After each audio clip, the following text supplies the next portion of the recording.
Justement ce mot, partenariat gagnant-gagnant est devenu une hymne nationale. L'hymne national des teneurs du monde. Partenariat gagnant-gagnant. Le colonisateur pilleur a trouvé ce mot pour mettre tout le monde d'accord. C'est comme d'ailleurs le mot démocratie. Les droits de l'homme, l'égalité des chances. Tous ces mots-là veulent dire quoi? En fin de compte, si on analyse, ça ne veut rien dire. Ces mots ne veulent rien dire. Ces mots ont été créés pour nous endormir. Un point, un trait. Quand j'entends l'Afrique, les Africains crier à tout bout de champ, partenariat gagnant-gagnant. Mais est-ce que ces intellectuels savent ce que ce mot veut dire? Partenariat gagnant-gagnant avec qui? Mais il faut se réveiller. Regardez le monde. Je vais vous donner un exemple. La Chine a joué partenariat gagnant-gagnant avec le monde. La preuve aujourd'hui, la Chine est une puissance qui va bientôt écraser le monde. Et la Chine n'a pas de matière première. Et nous, Africains, l'Afrique, source, berceau du monde, la source où il y a tous les biens réunis de ce monde, le berceau où on a toutes les richesses. Et cette Afrique, toujours pillée, toujours colonisée. Aujourd'hui, quand je regarde notre Afrique, je me dis on n'est pas indépendant. Pour les élections, il faut qu'on vienne nous assister. Pour le développement, il faut qu'on vienne nous assister. Pour aller chier, il faut qu'on vienne nous assister.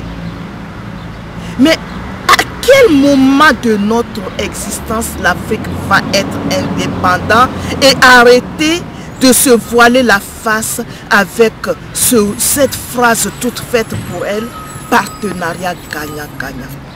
Parlons plutôt de partenariat gagnant-perdant. La preuve, l'Afrique est toujours la dernière, malgré toutes ses richesses, toutes les ressources que son sous-sol contient. Mais il faut arrêter, Africains. Ouvrez les yeux. Il ne suffit pas de mettre des costumes, des cravates, voyager, rouler dans des voitures et dire qu'on est intellectuel, on est financier, on est économiste. Mais ce n'est pas ça qui nous donne à manger, nous. Nous, tout ce qu'on veut, c'est vivre libre, heureux, avant notre mort. Cette mort qui nous attend tous, sans exception. Arrêtez de nous manipuler, peuple et dirigeants. Ça suffit comme ça. Arrêtez de nous manipuler. On n'en peut plus. On ne vit plus pendant ce temps. Vos comptes sont bondés. Vous ne savez même pas quoi faire avec votre argent. Et en plus de ça, c'est nous qui payons tous vos déplacements. Et des déplacements qui ne s'arrêtent pas. Non, ça va comme ça. Partenariat gagnant-gagnant. Africain, réveillez-vous.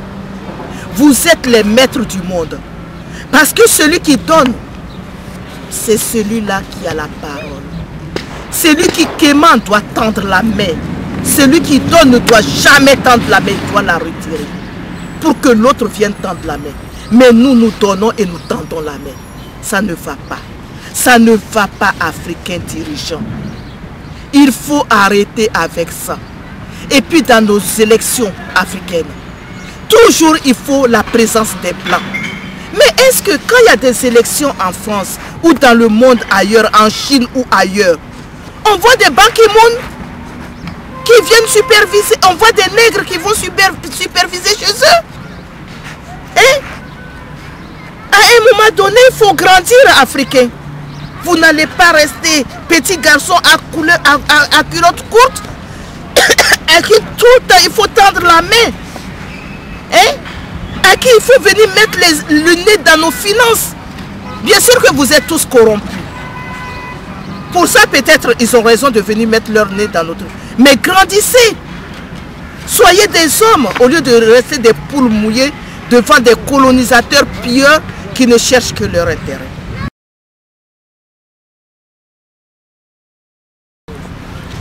L'homme a mis des frontières partout sur la terre pour pouvoir mieux nous dominer, mieux nous escroquer, mieux nous voler. Ces mendiants escrocs que nous installons à la tête de nos États et que je vois des journalistes qui ne sont même pas capables de contrer ces gens-là en posant les bonnes questions. Ces hommes, voilà, Amaela promet à ces hommes qui ont mis frontières partout dans nos vies. Je promets devant Dieu et devant les hommes une soumission totale, sans condition, à celui, au mortel, qui mettra une frontière entre lui et la mort. Et comme je sais que cela n'arrivera jamais, parce que tout vivant est appelé un jour à quitter ce monde, donc je vois que ma soumission, je ne la dois qu'à Dieu et à lui seul. Comme le dit Amaela, Dieu seul humain tu craindras et personne d'autre. Excellence, puissance, droit, reine, ministre, député, c'est nous qui les fabriquons. À un moment donné, il faut qu'ils nous retournent l'ascenseur. Cet ascenseur, ils doivent nous le retourner.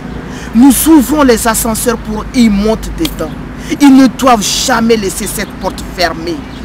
Parce que l'audace, nous l'avons tous. Et un audacieux ne doit pas empêcher un autre audacieux de faire comme lui pour arriver au sommet comme lui il a fait. Mais je dirais à ces hommes à qui je promets soumission, si toutefois ils mettaient frontière entre leur vie et la mort, de redevenir tout simplement de simples humains et non des animaux qui vivent dans la jungle. Le monde n'est pas une jungle. Dieu a bien séparé les choses. Il y a la jungle où il a mis les animaux intelligents mais qui n'ont pas droit à la parole, et de l'autre côté il a mis des êtres humains qui peuvent raisonner avec une intelligence qu'il leur a donnée qui n'a rien à voir avec l'instruction. Et je demande à ces hommes de temps en temps de laisser les mathématiques, tout calculer et d'agir avec leur intelligence de naissance.